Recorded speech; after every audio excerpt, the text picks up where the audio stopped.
Vous savez, même si Amphibia était la meilleure série de tous les temps, ce qui est très loin d'être le cas, j'aurais besoin de me changer les idées de temps en temps. Ce que j'ai fait en allant regarder les derniers films One Piece. One Piece Red, sorti le 6 août 2022, réalisé par Goro Taniguchi, supervisé par Monsieur Oda et produit par la Toei Animation. Alors juste pour ceux que ça intéresse, je ne suis pas un méga fan de One Piece. Je suis à jour de ma lecture et j'aime bien l'univers, mais je suis bien plus attaché à celui de Dragon Ball, même si je pense que One Piece est meilleur que Dragon Ball.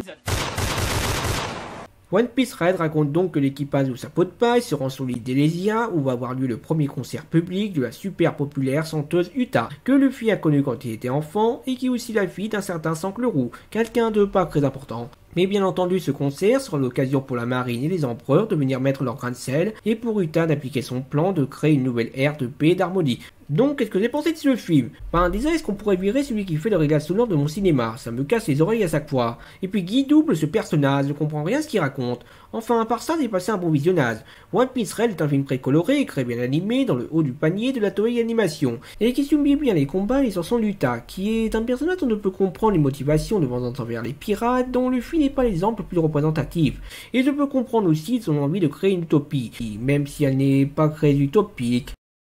Bien que sa motivation est principalement due au fait qu'on lui ait cassé la vérité sur certains événements sur Elesia, que sans qu'on assume la responsabilité aux yeux du monde passe encore, mais rien dire à Uta c'est complètement con. Ou alors il a pas du tout pensé au fait qu'elle risquait pas de développer une haine des pirates à cause de ça. T'as vraiment pas été malin là-dessus. Sinon, l'autre point qui m'ennuie, c'est que la marine n'envoie que 2 amiraux sur Elesia, ce qui n'est pas du tout suffisant vu la menace en cours, et que en plus ils se retiennent pour pas blesser les civils. Depuis quand la marine a quelque chose à faire des civils? Et de là je veux bien la rigueur, mais c'est l'exception qui confirme la règle.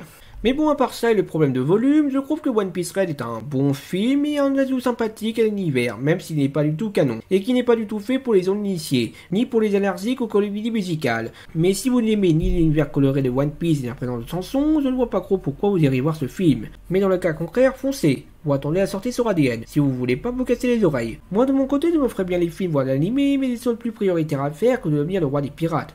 Viens, je t'étends la main. Changeons nos lendemains. Je suis sûr qu'à la fin, tu seras mon plus beau refrain. Ta voix me réconforte et le reste peu importe. Je me bats avec des notes. Grâce à ça, je suis la plus forte.